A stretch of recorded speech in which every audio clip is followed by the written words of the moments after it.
ఆంధ్రప్రదేశ్ను భవిష్యత్ టెక్నాలజీలో అగ్రమగామిగా నిలబెట్టే దిశగా రాష్ట్ర ప్రభుత్వం మరో కీలక అడుగు వేసింది.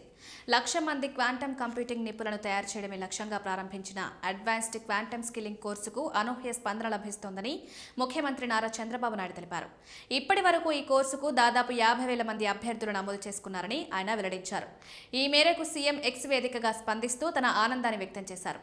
ఐఐటి మద్రాస్, ఐఎంబీ రీసెర్చ్ సెంటర్లో ఆధ్వర్యంలో పనిచేస్తున్న ఎన్పీటీఈఎల్ సంయుక్తంగా నిర్వహిస్తున్న ఈ అడ్వాన్స్డ్ క్వాంటమ్ స్కిల్లింగ్ కోర్సుకు ఇంత పెద్ద సంఖ్యలో యువత ముందుకు రావడం రాష్ట్రానికి గర్వకారణమని చంద్రబాబు పేర్కొన్నారు.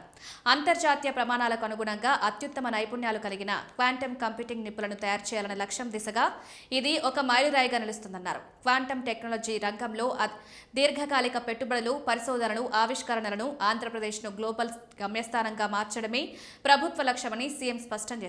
ఈ కార్యక్రమం ద్వారా రాష్ట్ర యువతకు భవిష్యత్తులో భారీ అవకాశాలు లభిస్తాయని, ప్రపంచ స్థాయి కంపెనీల్లో ఉద్యోగాలు, స్టార్టప్లకు దారులు తెరుచుకుంటాయని అభిప్రాయపడ్డారు. కేవలం ఉద్యోగాలకే పరిమితం కాకుండా కొత్త ఆవిష్కరణలు చేసే స్థాయికి యువతను తీసుకువెళ్లడమే ఈ స్కిల్లింగ్ ప్రోగ్రాం ప్రధాన ఉద్దేశమన్నారు.